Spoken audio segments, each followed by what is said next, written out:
Assalamualaikum warahmatullahi wabarakatuh. Perkenalkan, nama saya Indah Mulyani dengan NIM 22334045 dari kelas 2B Fakultas dari program studi D3 Keperawatan Fakultas Psikologi dan Kesehatan Universitas Negeri Padang. Di sini saya akan membuat tugas keperawatan medikal bedah dengan men-tag video tentang penyakit demam tipoid. Jadi apa sih itu tipoid? Tipoid adalah penyakit sistematik yang terjangkit infeksi dari bakteri Salmonella typhi. Jadi kenapa bisa terjangkit?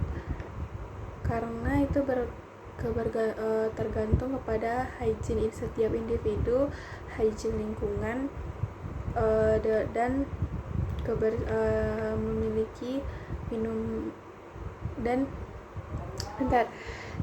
upaya terjadinya itu karena ke hygiene individu, hygiene setiap lingkungan, dan ketersediaan air yang bersih di setiap lingkungan tersebut gitu. Terus kenapa begitu? Karena pada umumnya demam tipoid ini terjangkit melalui makanan dan minuman seseorang yang sudah terkontaminasi oleh bakteri Salmonella typhoid.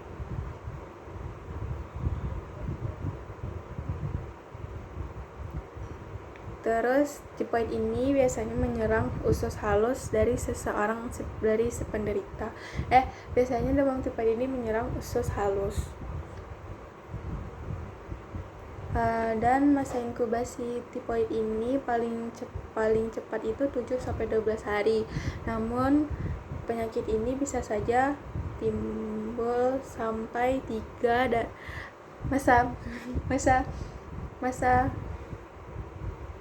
masa inkubasi dari penyakit tipoid ini bisa saja dari 7-10 hari. Namun bisa saja terjadi 3-30 hari. Apa aja sih tanda dan gejala terjadinya demam tipoid ini? Yang pertama, demam.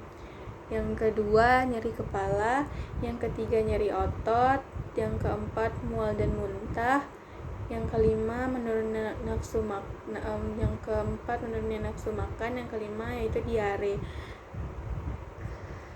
Kenapa bisa diare? Karena ketidakhygienannya sebuah individu, lingkungan, dan juga ketersediaan air bersih, dan juga makanan dan minumannya sudah terjangkit bakteri Salmonella typhi, jadi mengganggu metabolisme dalam tubuh atau gangguan pencernaan gitu karena makanan yang tidak bersih tadi.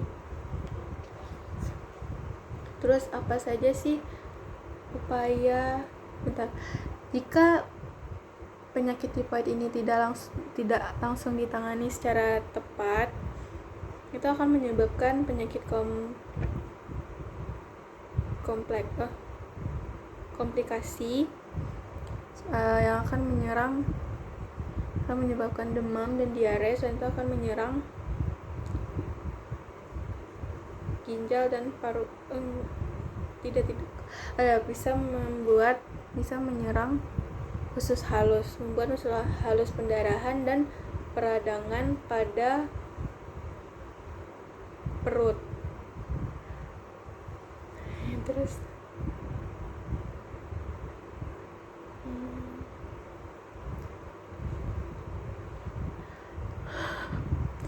setelah itu juga bisa terjadi dan menyerang paru-paru dan jantung serta otak maupun selaput otak. Terus apa saja sih upaya yang harus kita lakukan agar bisa mencegah penyakit demam tipoid ini? Yang terutama menjaga kehigienitasan individu dan lingkungan. Yang kedua yaitu mencuci tangan paling lama itu 20 detik, meminum minuman air yang bersih, mengurangi makan makanan yang mentah. Jika ingin memakan makanan yang mentah lalu dimasak tuh minimal dimasak yang lama sesuai dengan waktu yang ditentukan sampai bakteri benar-benar mati. Baiklah, sekian. Terus apa aja sih diagnosa yang harus ditetapkan pada demam tipoid ini? Yang saya rekomendasikan di sini yaitu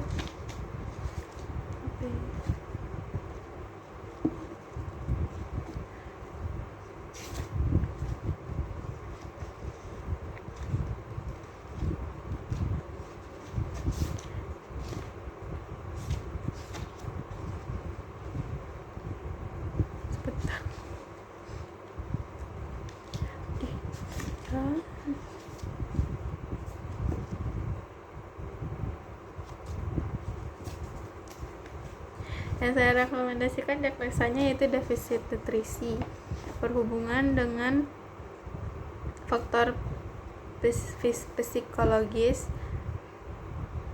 karena keengganan untuk makan. Kenapa begitu?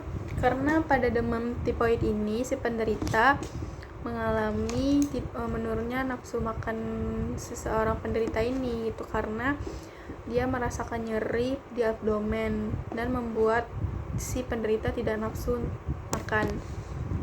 Terus apa sih luaran yang ditetapkan pada demam tipoid ini, yaitu status nutrisi. Apa saja yang perlu diperhatikan?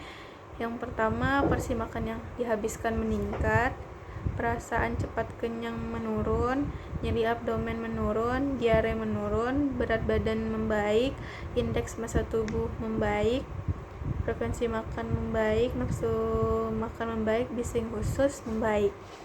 Terus apa intervensi yang harus diangkat dari penyakit tipoid ini, yaitu manajemen nutrisi. Yang observasinya yaitu identifikasi status nutrisi, identifikasi alergi dan intoleransi makanan, terus identifikasi kebutuhan kalori dan jenis nutrien, identifikasi monitor asupan makanan, monitor berat badan, dan monitor hasil pemeriksaan laboratorium. Yang terapeutiknya yaitu lakukan oral hygiene sebelum makan jika perlu. Yang kedua, fasilitasi menentukan pedoman diet. Terus sajikan makanan secara menarik dan suhu yang sesuai. Terus berikan makanan yang tinggi kalori dan tinggi protein. Yang edukasinya, ajarkan diet yang diprogramkan. Kolaborasinya itu kolaborasi dengan ahli gizi untuk menentukan jumlah kalori dan jenis nutrien yang dibutuhkan jika perlu. Baiklah, sekian penjelasan saya tentang demam tipoid. Jika ada kekurangan dan kesalahan mohon dimaafkan. Wabillahi taufiq hidayah. Assalamualaikum warahmatullahi wabarakatuh.